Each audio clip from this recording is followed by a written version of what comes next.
اللہ رب العالمین والصلاة والسلام علی رسولہ محمد خاتم النبیین و امام المتقین وقائد الغر المحجلین وعلى آلہ واصحابہ اجمعین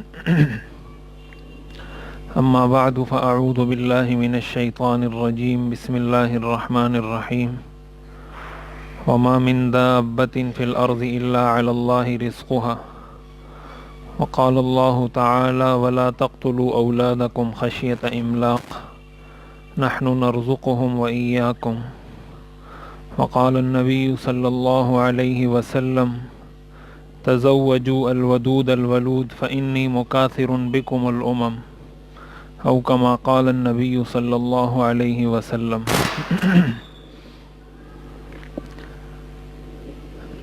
ہمارے ہاں ایک دو چیزیں بڑی اہم ہیں جو قابل غور ہیں آج کل کے موجودہ حالات کے تناظر میں۔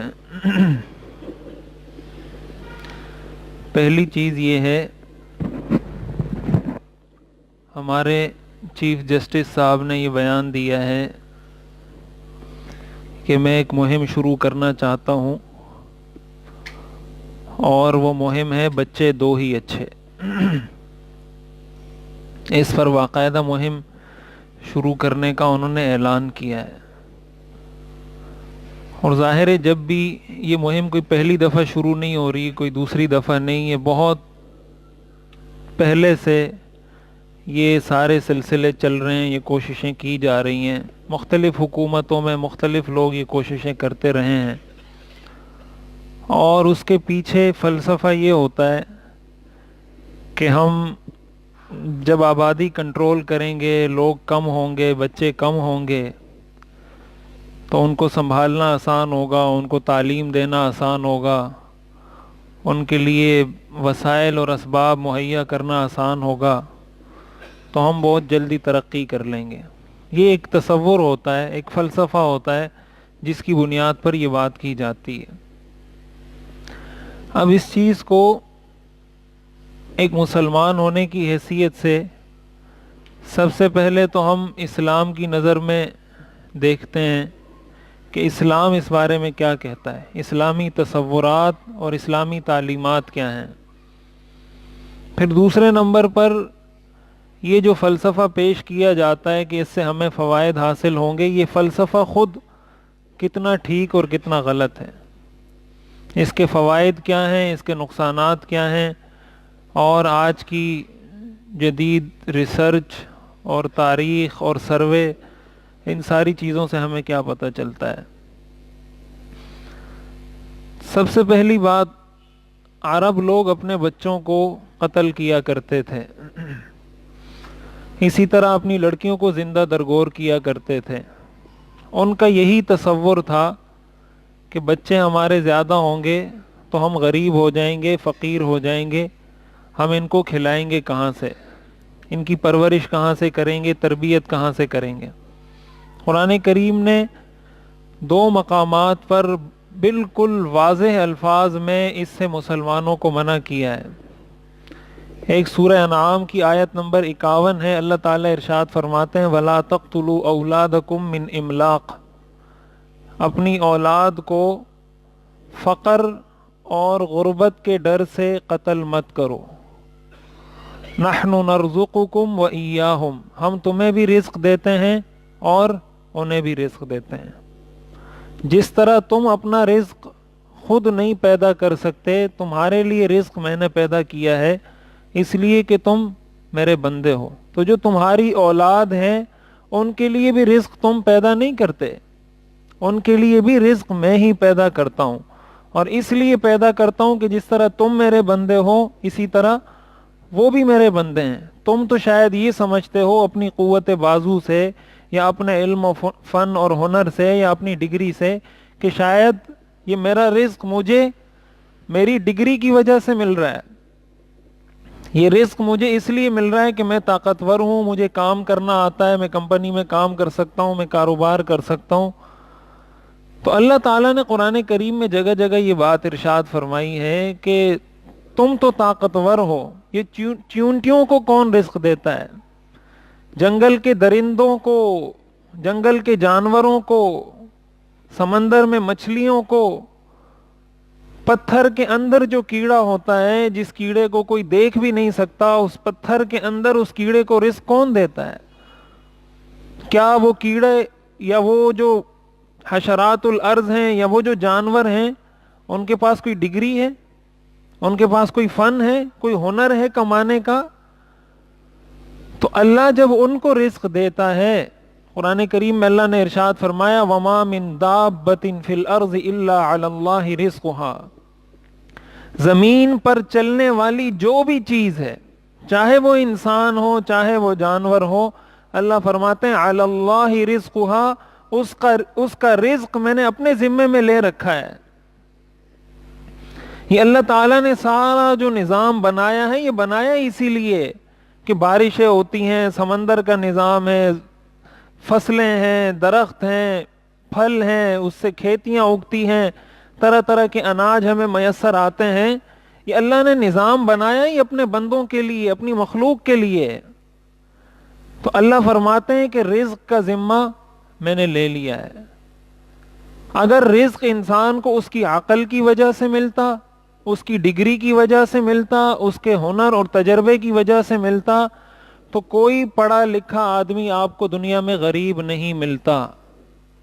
لیکن آپ کو دنیا میں بہت سارے پڑھے لکھے لوگ غریب ملیں گے، اور دنیا میں بہت سارے ان پڑھ اور جاہل جن کو اپنا نام لکھنا بھی نہیں آتا، وہ آپ کو اتنے مالدار ملیں گے کہ اچھے اچھے پڑھے لکھے لوگ ان کی نوکری کرتے ہیں.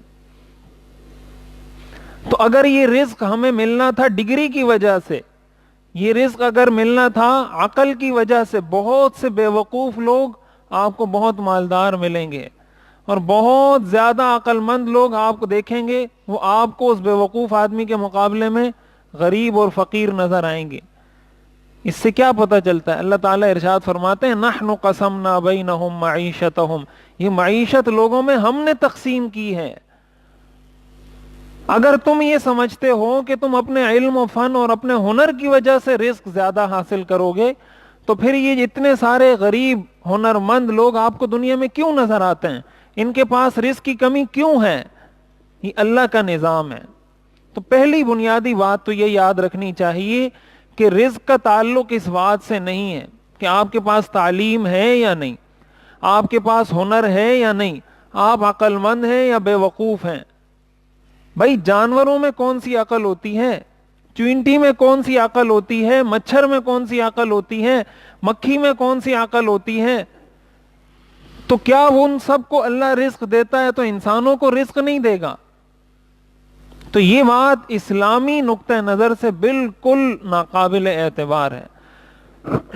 قرآن کریم میں ایک دوسرے مقام پر بھی اللہ تعالیٰ نے ارشاد فرمایا سورۃ الاسراء کے اندر وَلَا تَقْتُلُوا أَوْلَادَكُمْ خَشْيَةَ إِمْلَاقٍ، اپنی اولاد کو فقر اور غربت کے ڈر سے قتل مت کرو.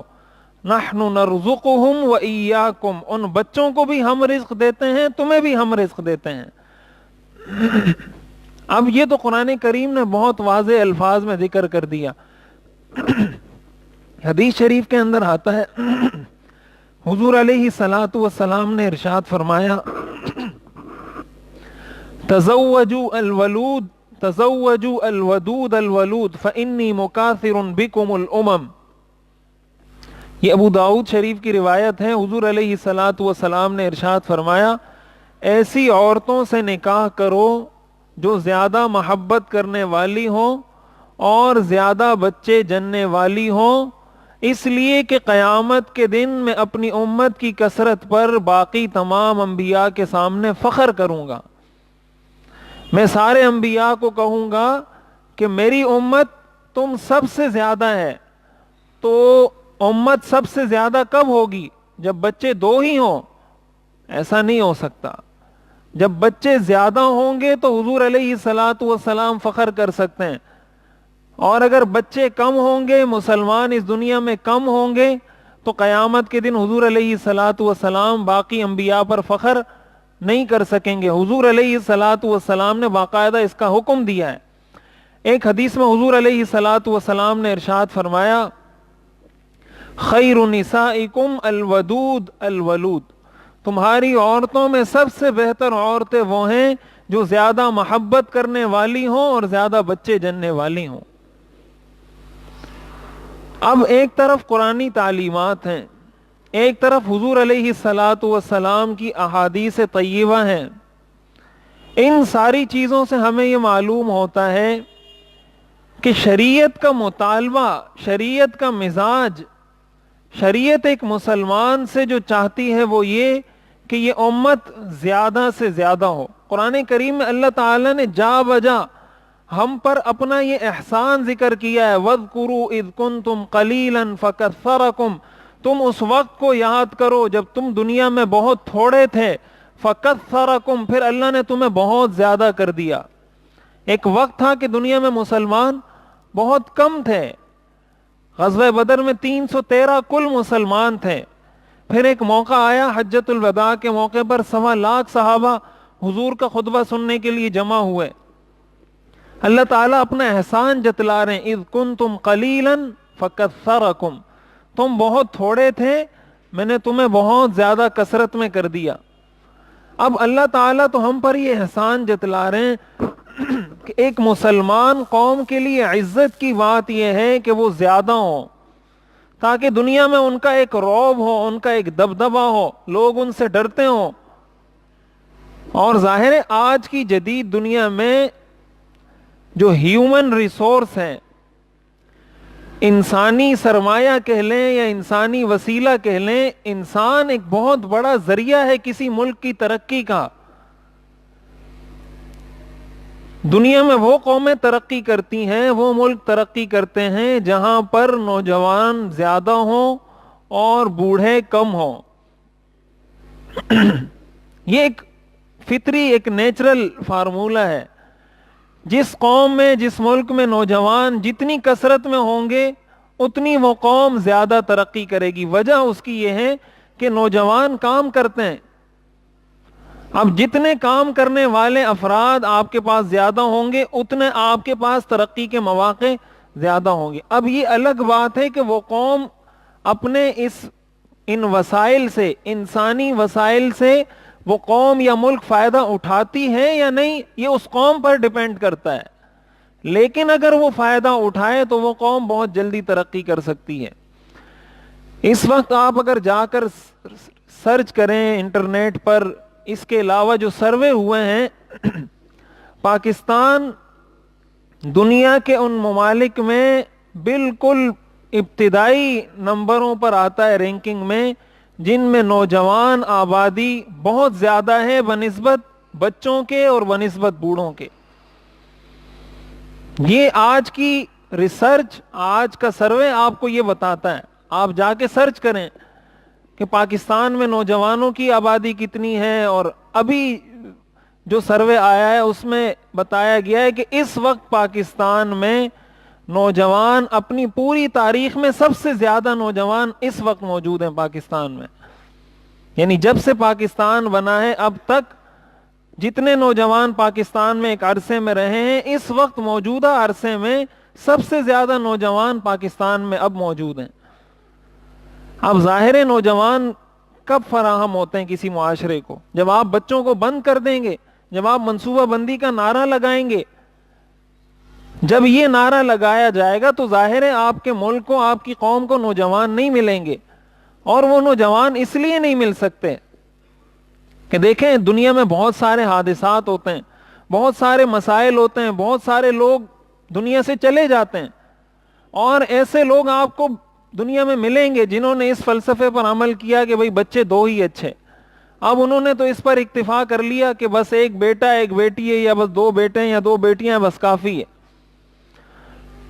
بہت سارے لوگ دنیا میں ہم نے دیکھے ہیں جن کا پھر جو نفسیاتی ہو جاتے ہیں۔ وجہ اس کی یہ ہے کہ بیٹا 25 سال کا ہوا، 30 سال کا ہوا، کہیں ایکسیڈنٹ ہوا، بچے کی جان چلی گئی۔ اب وہ تو اکتفا کر کے بیٹھا تھا کہ میرے 2 ہی بچے ہیں اور یہ 2 ہی بچے اچھے ہیں اور شاید یہ میرے مرنے تک زندہ رہیں گے، اور 25-30 سال کی عمر میں نوجوان بیٹا کسی ایکسیڈنٹ کا شکار ہو کر دنیا سے چلا گیا، پھر ساری زندگی وہ والدین سر پیٹتے رہتے ہیں، پھر دیواروں سے باتیں کرتے رہتے ہیں، پھر ڈاکٹروں کے پاس جاتے ہیں ہمیں کوئی علاج بتائیں۔ تو اس سے کبھی بھی گھر آباد نہیں ہوتا۔ آپ حضور علیہ الصلوۃ والسلام کی شخصیت دیکھیں، صحابہ کی زندگی اٹھا کر دیکھیں، یہ فلسفہ آپ کو کہیں بھی نہیں ملے گا۔ اس لیے شریعت ہمیشہ اس بات پر تو زور دیتی ہے کہ بچے زیادہ ہوں۔ اب دوسری بات یہ پیدا ہوتی ہے کہ وہ یہ کہتے ہیں کہ بچے زیادہ ہوں گے تو ہم ان کی تربیت نہیں کر سکیں گے، ان کو تعلیم نہیں دے سکیں گے، ان کو وسائل نہیں فراہم کر سکیں گے۔ تو بھائی یہ تو تمہاری ناکامی ہے۔ غربت کو ختم کرنے کا یہ علاج نہیں ہوتا کہ کسی غریب کو گولی مار دی جائے۔ اگر آپ کہیں میں نے غربت ختم کرنی ہے، اس کا علاج میں نے یہ دریافت کیا ہے کہ میں سارے غریبوں کو گولی مار دیتا ہوں، تو غربت خود بخود ختم ہو جائے گی۔ یہ غربت ختم کرنے کا کوئی کامیاب نسخہ نہیں۔ آپ اپنی ناکامی چھپانے کے لیے کہ آپ کے پاس وسائل موجود ہیں، آپ ان کی منصفانہ تقسیم نہیں کر سکتے، آپ قوم کو صحیح طریقے سے انصاف فراہم نہیں کر سکتے، صحیح طریقے سے امن و امان کا ماحول فراہم نہیں کر سکتے، صحیح طریقے سے تعلیم و تربیت کا نظام فراہم نہیں کر سکتے، تو اس کا علاج آپ نے یہ بنایا اور یہ بتایا کہ بھائی بچے پیدا ہی نہیں کرو۔ نہ بچے پیدا ہوں گے، نہ ہمیں تعلیم دینے کی ضرورت ہوگی، نہ بچے پیدا ہوں گے، نہ ہمیں تربیت کرنے کی ضرورت ہوگی، نہ بچے پیدا ہوں گے، نہ ہمیں انصاف فراہم کرنے کی ضرورت ہوگی۔ تو یہ کوئی علاج نہیں ہوتا، اور اگر کوئی یہ علاج تجویز کرتا ہے تو یہ کوئی عقل مندی کی بات نہیں ہوتی۔ جس طرح یہ بے وقوفی ہے کہ غربت ختم کرنے کے لیے غریب کو مٹا دو، اسی طرح یہ بھی بے وقوفی ہے کہ اپنے ملک کو اگر ترقی دینی ہے تو بچوں پر پابندی لگا دو۔ آج کی جدید ریسرچ یہ بتاتی ہے کہ مستقبل میں وہ قومیں ترقی کریں گی جن کی تعداد زیادہ ہو، جو کثرت میں ہو۔ آپ دیکھیں افغانستان کی مثال آپ کے سامنے، امریکہ یہاں پر آیا تھا اور کہا تھا کہ میں 1-2 دن میں اس کو فتح کر کے یہاں سے چلا جاؤں گا۔ کتنے افغانی مسلمانوں کو شہید کیا امریکہ نے۔ آج بھی امریکہ وہاں سے نکل رہا ہے تو اپنی ذلت کا اعتراف کرتے ہوئے نکل رہا ہے کہ ہمیں یہاں شکست ہوئی ہے اور افغان طالبان کو یہاں پہ فتح ہوئی ہے، ہم یہاں سے شکست کھا کر جا رہے ہیں۔ اگر افغان طالبان سارے 2 ہی بچوں والے ہوتے، کتنے مسلمانوں کو شہید کیا افغانستان میں۔ آج امریکہ وہاں سے شکست کھا کے نکلتا یا فاتح ہو کے نکلتا؟ اتنے مسلمانوں کو شہید کرنے کے باوجود بھی وہاں مسلمان اتنے زیادہ ہیں کہ ان کو سمجھ ہی نہیں آتی کہ اتنے لاکھوں لوگ ختم کر دیے، اب بھی یہ اپنی جگہ پہ کھڑے ہیں۔ کیوں؟ اس لیے کہ ان کے ذہن میں یہ فلسفہ نہیں ہے کہ بچے 2 ہی اچھے اور بچے بند کرو۔ اگر یہ فلسفہ ان کے ذہن میں 50 سال پہلے بٹھا دیا جاتا تو آج امریکہ کو حملہ کرنے کی ضرورت ہی نہیں تھی۔ تو ہمیں سارے ایشیائی ملکوں کے خلاف یہ پورے عالمی استعمار کی ایک بہت بڑی سازش ہے، اور یہ حقیقت میں سازش ہے۔ ایسا نہیں ہے کہ میں اس کو سازش کہہ رہا ہوں، آپ جا کے پڑھیں، اس کو تھوڑا اسٹڈی کریں، اس پہ ریسرچ کریں، تحقیق کریں، آپ کو پتہ چلے گا۔ میں کوئی ویسی ہوائی باتیں نہیں کر رہا، تحقیق کرنے کے بعد یہ بات کر رہا ہوں۔ یہ کوئی نہ سمجھے کہ یہ مولوی صاحب ہر چیز کو سازش بول دیتے ہیں مولانا لوگ، ایسی بات نہیں ہے۔ میں تحقیق کے بعد یہ بات کر رہا ہوں، آپ جا کے سرچ کریں انٹرنیٹ پر، گوگل پہ جا کے دیکھیں۔ سارے ایشیائی ملکوں کے خلاف یہ سازش ہو رہی ہے کہ کسی طرح یہاں پر آبادی کو کنٹرول کیا جائے، یہاں پر مسلمانوں کی نسل کو محدود کیا جائے، اس لیے کہ جتنے دنیا میں مسلمان زیادہ ہوں گے مستقبل انہی کا ہوگا۔ جتنے مسلمانوں کی آبادی کو کنٹرول کرو گے مستقبل ان کے دشمنوں کا ہوگا۔ اس لیے یہ بات اسلامی نقطہ نظر سے تو ہے ہی غلط، اسلامی تعلیمات تو اس کی اجازت ہی نہیں دیتی۔ دیکھیں، ایک تو یہ ہے کہ کوئی اس لیے کچھ تاخیر کرتا ہے، کچھ وقفہ کرتا ہے کہ اس کو پتا ہے کہ میری جو اہلیہ ہے، بیوی ہے، اس کی یا طبیعت ٹھیک نہیں ہے یا وہ اس کو برداشت نہیں کر سکتی، یا ڈاکٹر نے اس کو کہا ہے کہ اس سے اس کو کوئی بہت زیادہ نقصان ہو سکتا ہے، یا پہلے بچے کو فی الحال کوئی نقصان ہو سکتا ہے۔ اس طرح کی وجوہات کی بنیاد پر کسی محدود عرصے کے لیے، سال کے لیے، 2 سال کے لیے، 6 مہینے کے لیے آدمی ڈیلے کرے، تاخیر کرے، اس سے تو شریعت منع نہیں کرتی۔ اس کی تو شریعت نے اجازت دی ہے. لیکن یہ جو تصور ہے کہ بس بچے دو ہی اچھے، یا بالکل بعض لوگ بچوں کا بچہ دانی ہی عورت کی نکال دیتے ہیں کہ ہمارے بچے پیدا ہی نہ ہو. تو یہ بات یاد رکھیں، جہاں اس کا نقصان اسلامی نقطہ نظر سے ہے، جہاں اس کا نقصان پوری امت اور پوری قوم اور پورے ملک کو ہے، وہیں اس کا نقصان عورت کو بھی ہوتا ہے. دیکھیں اس کی مثال بالکل ایسے ہے کہ اللہ تعالیٰ نے ایک فطرت بنائی ہے کہ ایک چیز نے بڑھنا ہے. مثال کے طور پر ایک بچے کی فطرت میں اللہ نے یہ رکھا ہے کہ وہ اگر ابھی اس کا قد 1 فٹ کا ہے تو ہو سکتا ہے 2-3 سال بعد وہ 2 فٹ کا ہو جائے، 3 فٹ کا ہو جائے. یہ اس کی فطرت میں اللہ نے رکھا ہے یہ چیز کہ اس نے بڑھنا ہے. اب اگر کوئی چیز آپ ایسی استعمال کرنا شروع کر دیں کہ آپ اس کے قد کو روک دیں کہ بھئی اس کا قد نہیں بڑھنا چاہیے، اس کا مطلب یہ ہوا کہ یہ آپ فطرت سے جنگ کر رہے ہیں کہ اللہ نے اس کی فطرت میں یہ بات لکھی ہے کہ اس نے بڑھنا ہے.